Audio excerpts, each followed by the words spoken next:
ಶೀರ್ಷಿಕೆ ಮರೆವು ಶಾಪವೋ ವರವೋ. ಕೆಲವರು ಹೇಳುತ್ತಾರೆ ಮರೆವು ಒಂದು ಶಾಪ ಅಂತ. ಆದರೆ ನಿಜಕ್ಕೂ ಹಾಗೇನಾ? ರಾಧಾ ಎಲ್ಲವನ್ನೂ ಮರೆತು ಬಿಡುವ ಹುಡುಗಿ. ಫೈಲ್ಗಳು, ದಿನಾಂಕಗಳು, ಮಾತುಗಳು ಎಲ್ಲವೂ ಅವಳ ಕೈ ತಪ್ಪುತ್ತಿತ್ತು.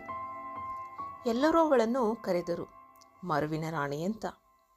ಆ ಹೆಸರು ಅವಳ ಹೃದಯಕ್ಕೆ ನೋವು ತಂದಿತ್ತು. ಒಂದು ದಿನ ಹಳೆಯ ಸ್ನೇಹಿತೆ ಒಬ್ಬಳು ಎದುರಾದಳು. ಕಾಲೇಜಿನ ದಿನಗಳಲ್ಲಿ ರಾಧಾಳನ್ನು ತುಂಬ ನೋಯಿಸಿದ್ದವಳು. ಅವಮಾನ, ಕಣ್ಣೀರು, ನಿದ್ರೆಯಿಲ್ಲದ ರಾತ್ರಿಗಳು ಎಲ್ಲವೂ ಕ್ಷಣಾರ್ಧದಲ್ಲಿ ನೆನಪಾಯಿತು. ಆದರೆ ಆಶ್ಚರ್ಯ, ಆ ನೋವು ಈಗ ಅಷ್ಟಾಗಿ ಕಾಡಲಿಲ್ಲ. ಸಮಯದ ಜೊತೆ ಅನೇಕ ನೋವಿನ ನೆನಪುಗಳು ಮರೆತು ಹೋಗಿದ್ದವು.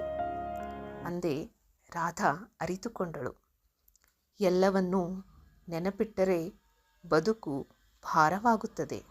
ನೋವು, ದ್ವೇಷ, ಅವಮಾನ ಇವುಗಳನ್ನು ಮರೆತಾಗಲೇ ಜೀವನ ಮುಂದಕ್ಕೆ ಸಾಗುತ್ತದೆ. ಆ ದಿನದಿಂದ ರಾಧಾ ತನ್ನ ಮರವಿನ ಬಗ್ಗೆ ಬೇಸರ ಪಡಲಿಲ್ಲ. ಅಗತ್ಯವಾದುದನ್ನು ನೆನಪಿಸಿಕೊಳ್ಳಲು ಪ್ರಯತ್ನಿಸಿದಳು. ಆದರೆ ನೋವು ತಂದ ಕ್ಷಣಗಳನ್ನು ಮರೆತಿದ್ದಕ್ಕೆ ಧನ್ಯವಾದ ಹೇಳಿದಳು.